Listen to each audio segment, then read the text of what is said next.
Sa mga aspiring VAs na gusto magkagaya mo na 5 years ka na dito sa industriyang ito, no? Yeah. Ano ang tip mo para tumagal sila ng 5 years or more sa mundong ito? Siguro is no emotions. Char. Walang emotions. Oo, ganun. Parang professionalism lang talaga. And then, dapat lagi kang naghahanap ng trabaho. I mean, may kliyente kang isa, so dapat lagi kang maghahanap na ano pa yung pwede kong ibigay sa brand na to para mas mag-improve yung business niya. Or, ano pa yung mga pwede naming i-add sa business niya? Ano pa yung mga pwede naming i-experiment? Ganyan.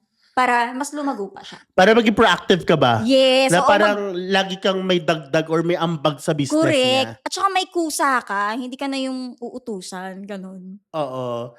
So kasi sa bagay, kung parang para lang ginagawa mo ito yung mga taong mabilis palitan, yung mga Correct. repetitive. Oo. Pero pag nakita niya innovative ka, lalo na sa creatives and marketing, pag may mga strategies kang naibibigay na talaga nag-add value sa business na nagko-convert, yun talaga parang, hey, I like this person. Parang, I Correct. wanna keep this person. Valuable siya. Correct. Hindi ka expendable. Yeah. Yeah. Ay, tari.